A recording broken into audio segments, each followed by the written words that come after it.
할렐루야.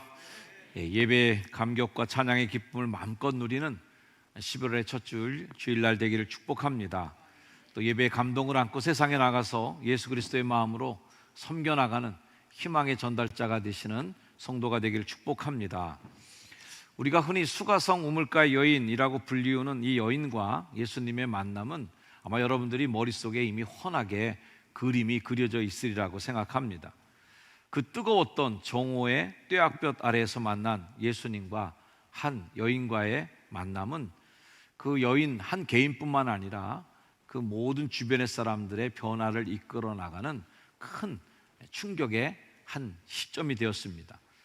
예수님을 믿는다 또는 신앙을 갖는다, 교회에 다니게 됐다, 이런 말에 딱 한마디로 줄이면 변화되었다, 이 말로 압축이 될 수 있을 것 같습니다. 거꾸로 변화가 되지 않았는데 교회 다니고 있다, 변화가 되지 않았는데 신앙을 갖고 있는 것 같다, 변화가 되지 않고 예수님을 믿는다라는 것은 아마 뭔가 잘못된 일이 일어난 걸 거예요. 처음에는 이 여인과 예수님의 만남은 별 의미가 없는 만남 같았지만, 이야기가 처음에는 좀 공전되는 것 같았지만 점점 더 영적인 대화로 두 사람의 대화는 깊어졌고, 그리고 영적인 관계로 두 사람의 관계가 더 발전되게 됩니다. 사마리아 땅 수가라고 하는 마을에서 예수님과 만났던 그 여인은 예수님과 만나면서 이제 물 얘기하기 시작했죠. 물 얘기하다가, 남편 얘기하다가, 그 다음에 예배를 어디서 드려야 되느냐 얘기하다가, 그 다음 단계로 이렇게 넘어가는 그런 단계가 됩니다. 요한복음 4장 25절 말씀에 보면 여자가 이렇게 고백합니다. 메시아 곧 그리스도라 하는 이가 오실 줄을 내가 아노니 그가 오시면 모든 것을 우리에게 알려주시리이다. 그때 예수님이 그 여인에게 아주 폭탄 같은 선언을 합니다. 네게 말하는 내가 그라, 내가 메시아다 하는 것을 예수님은 다른 곳에서는 메시아인 줄, 하나님의 아들인 것을 아무에게도 말하지 말라고 조심시켰지만, 오히려 이 여인에게는 확 자신을 공개하면서 내가 메시아다라는 것을 선언합니다. 그리스도를 만난 여인은 이제 마셔도 목마르던 그 물이 아니라, 먹어도 배가 고팠던 그 떡이 아니라 영원히 목마르지 않을 생명의 물을 만나게 되죠. 그 고요했던 우물가, 그 고요했던 한낮의 우물은 이제는 소용돌이 치는 격동의 현장으로 뒤바뀝니다. 물 깃는 그곳은 더 이상 두레박질하는 곳이 아니라 온 세상이 그 한 사람과의 만남을 통해서 다 변화되는 아주 엄청난 변화의 역사의 한 장면이 되죠. 그 변화를 겪은 여인이 이렇게 바뀝니다. 여자가 물동이를 버려두고 동네로 들어가서 사람들에게 이렇게 얘기합니다.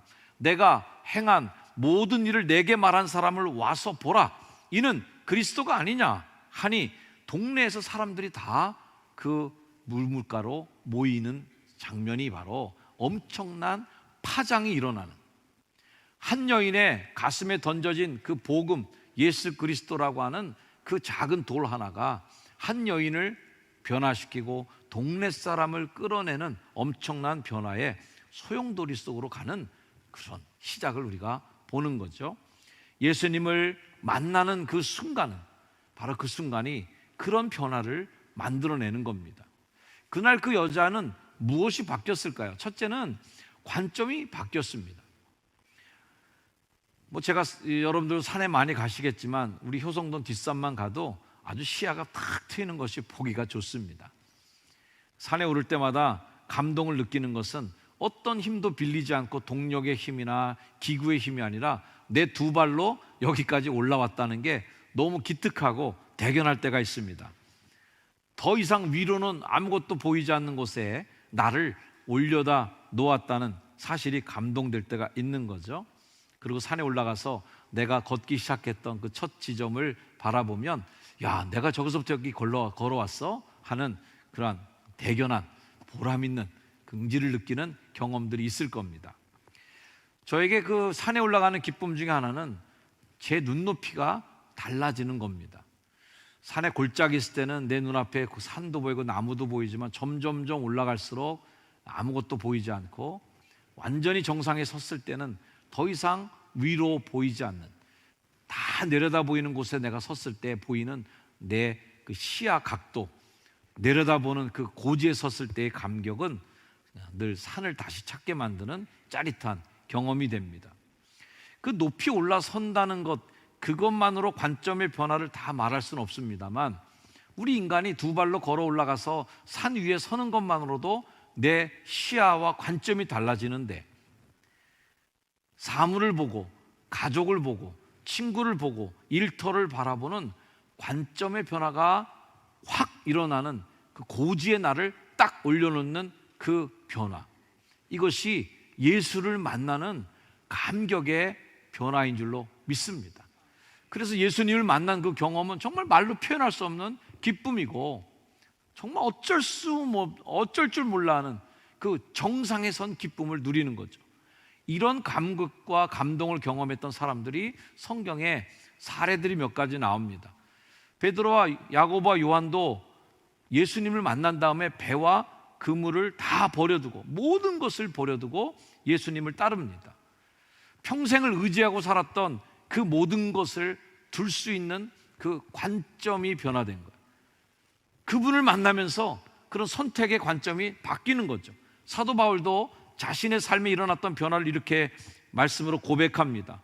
무엇이든지 내게 유익하던 것을 내가 그리스도를 위하여 다 해로 여길 뿐더러, 또한 모든 것을 해로 여김은 내 주 그리스도를 아는 지식이 가장 고상하기 때문이라.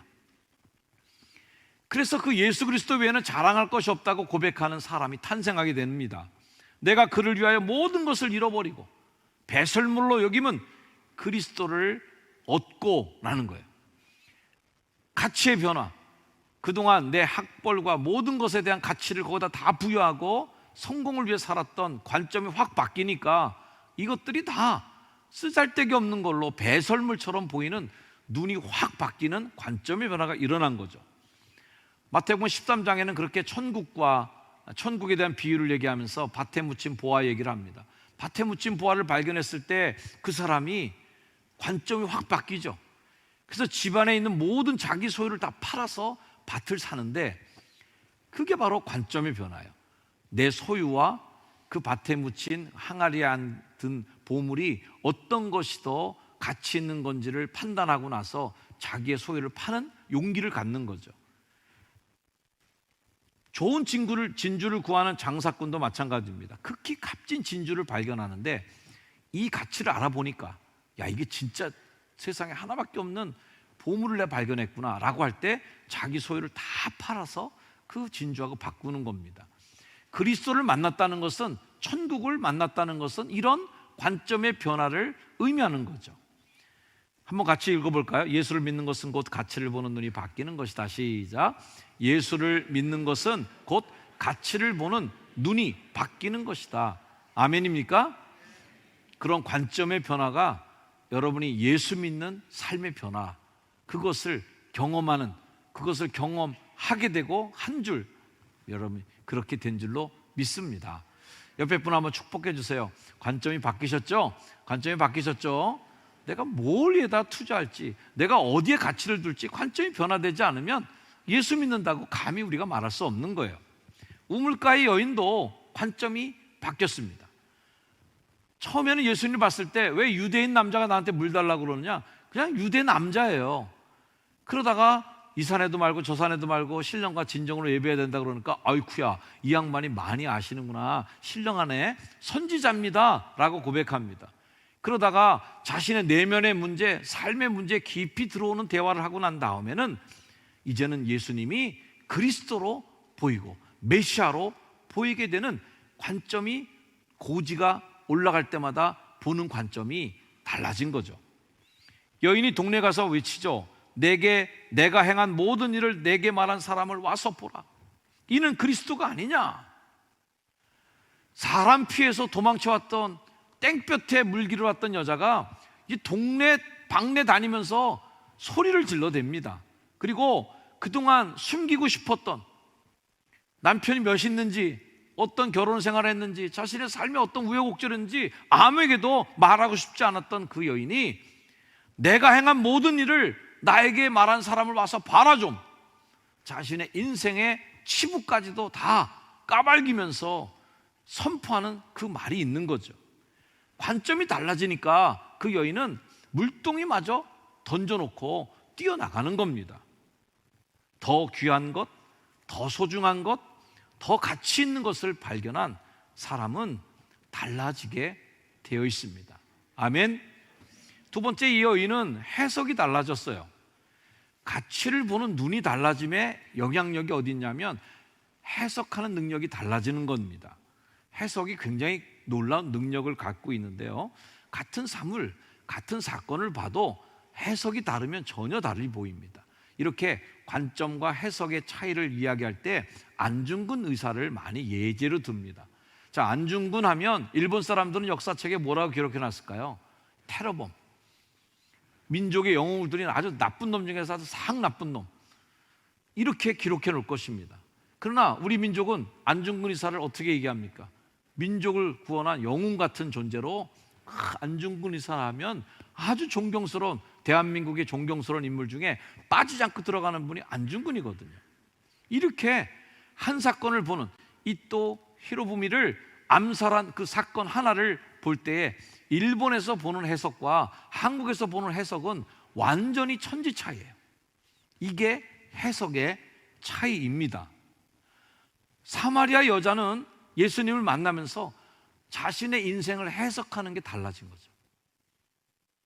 그 전에 그가 그 자신의 삶을 어떻게 해석했는지는 정확하게 기록되어 있지는 않지만 어쨌든 부끄러워서 숨길 만한 자신의 과거와 삶이었을 거예요. 그런데 이제는 그 해석이 달라지죠. 아무도 오지 않았던 그 정오의 땡빛이 내려 쪼이는 시간에 남의 눈을 피해서 몰래 물길을 왔던 그 여자가 사람들에게 메시아를 만났다고, 그 사람이 내가 살았던 모든 과거를 다 알고 있는 사람이라고 이렇게 고백하는 것은 이제는 자신의 인생을 해석하는 방법이 완전히 달라졌다는 것을 의미합니다. 그렇게 바뀌니 세 번째로 그 여인에게 변화가 일어나는 것은 삶의 목표가 바뀌는 겁니다. 39절, 여자의 말이 내가 행한 모든 것을 그가 내게 말하였다 증언함으로. 그 여자의 삶은 증언하는 자의 삶으로 바뀌고 동네 중에 많은 사마리아인이 예수를 믿게 되는 전도자의 삶으로 삶의 의미가 바뀌는 거예요. 그녀의 삶은 곧장 내가 만난 예수님을 전해야 되겠다라고 하는 사명감에 불타오르고 그 뜨거움이 나를 어쩔 수 없게 만들어서 그렇게 하게 만드는 거예요. 내가 만난 예수님, 내가 경험한 예수님이 감동스럽다면 증인의 삶으로 반드시 목표가 바뀌게 되어 있는 것이 예수 믿었던 그동안 2000년 동안 먼저 예수 믿었던 사람들의 공통된 특징이었다는 거예요. 한 여자가 증인이 되기로 작정하니까 그녀의 주변이 바뀝니다. 와서 보라, 이는 그리스도가 아니냐, 뭐 이렇게 선포하는 거죠. 동네에서 사람들이 몰려들기 시작합니다. 작은 동네 사마리아의 수가 마을이 뒤집어지는 역사가 시작되고 하나의 물결이 파장을 일으키고 동심원을 그리면서 점점 큰 물결로 바뀌어지게 됩니다. 그 결과가 41절, 42절 말씀이에요. 읽어볼까요? 같이 시작.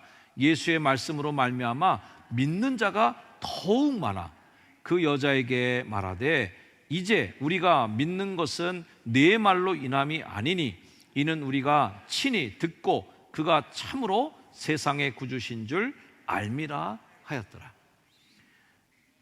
우리가 얼떨결에 동네에서 뛰쳐나올 때는 너의 말을 듣고 나왔는데 와서 직접 듣고 그분을 경험해 보니까 이제는 내가 자발적으로 예수 믿는 사람이 될 거야 라고 선언하는, 그렇게 전도자의 삶을 사는 열매를 거두는 자의 삶으로 목표가 바뀐 겁니다.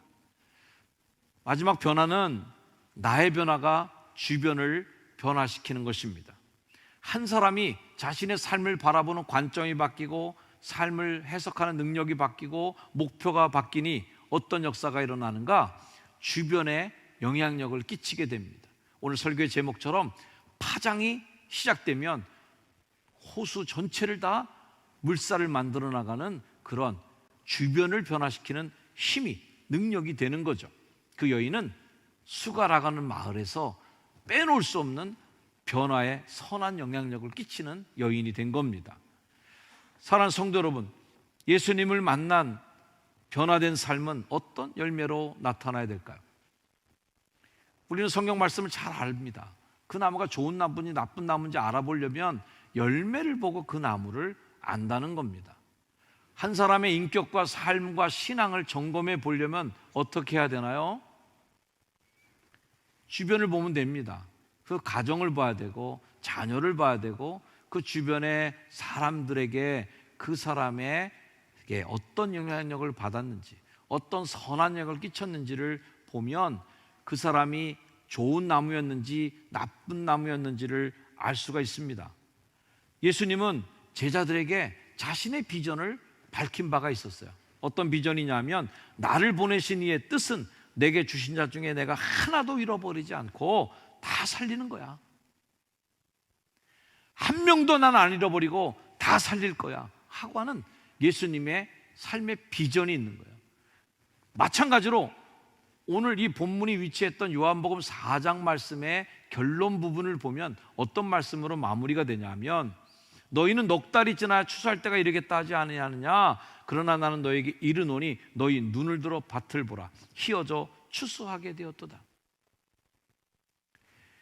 예수님을 만나 관점이 바뀐 사람이 추수하는, 그래서 밭이 휘어져서 이미 날만 되면 열매를 거둘 수 있는데, 사람들의 핑계는 뭐냐면 넉 달이 지나야 추수할 때가 오겠네 하는 거라는 거예요.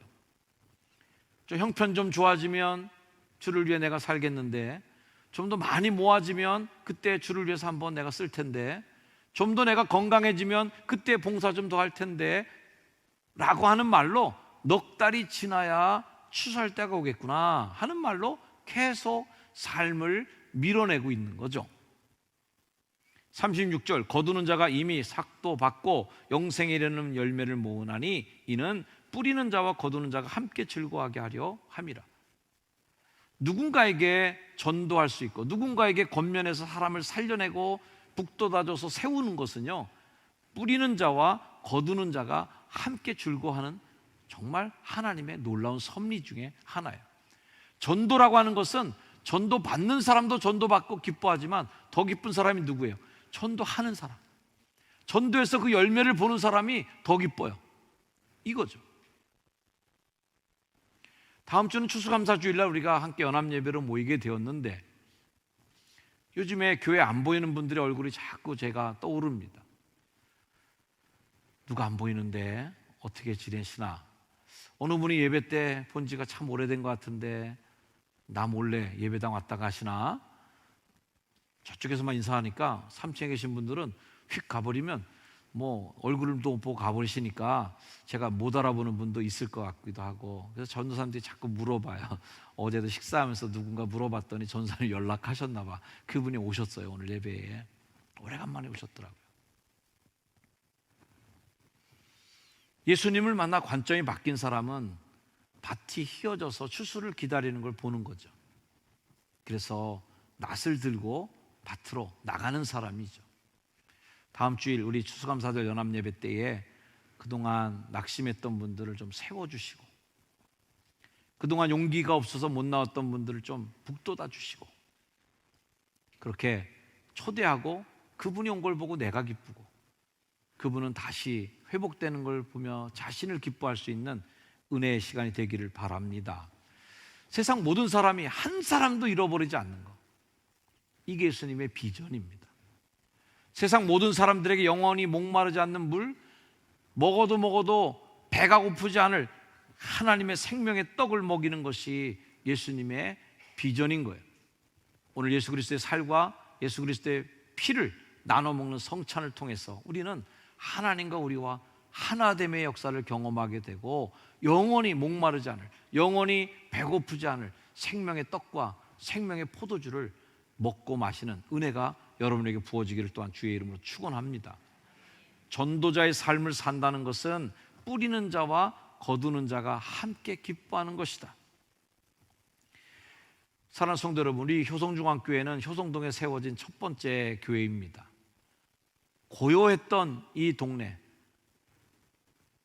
에스더 권사님의 그 초막집에서 예배가 드려짐으로 돌 하나가 이 동네에 떨어지고, 그 돌이 만들어낸 파장이 동심원을 그리면서 넓어지고 더 넓혀지고 더 넓혀지면서 오늘날의 효성중앙교회가 되었습니다. 파장은 돌 하나로 시작이 됩니다. 교회의 변화와 수많은 다른 이들을 변화시키는 그 변화도 한 사람의 돌이 물에 던져짐으로 시작됩니다. 작은 움직임은 점점 파도를 만들어갑니다. 한 여인이 자신의 삶을 고백하며 변화를 잊게 되니까 동네에 술렁거림이 시작되죠. 그 술렁거림 만들어내는 것이 교회입니다. 사도행전을 읽다 보면 공통적인 단어가 계속 등장하는 단어가 있는데 소동이라는 단어예요. 소동.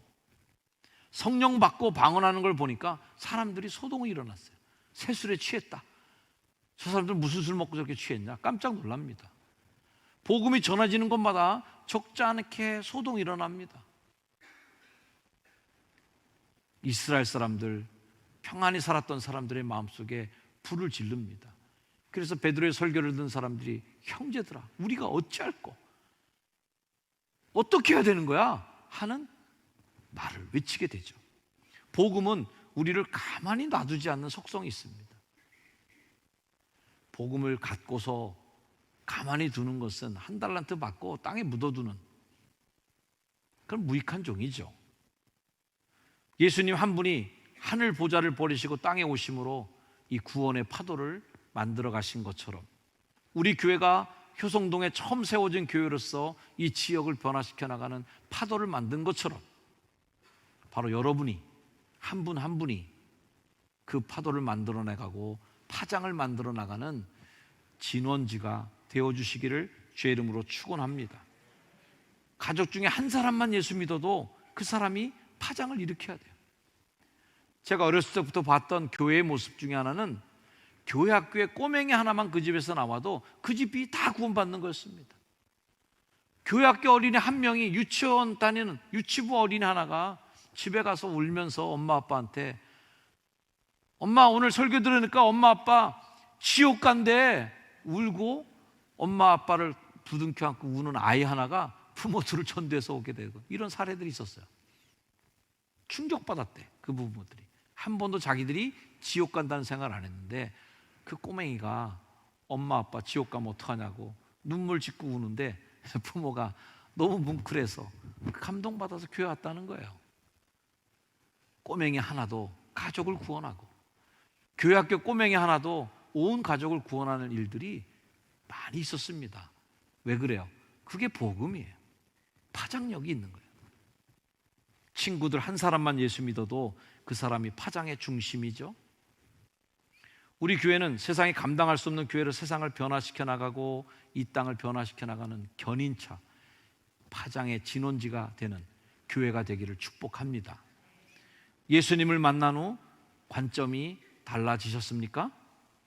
수시로 내 앞에 다가오는 상황에 대해서 여러분 어떤 해석을 내리고 계십니까?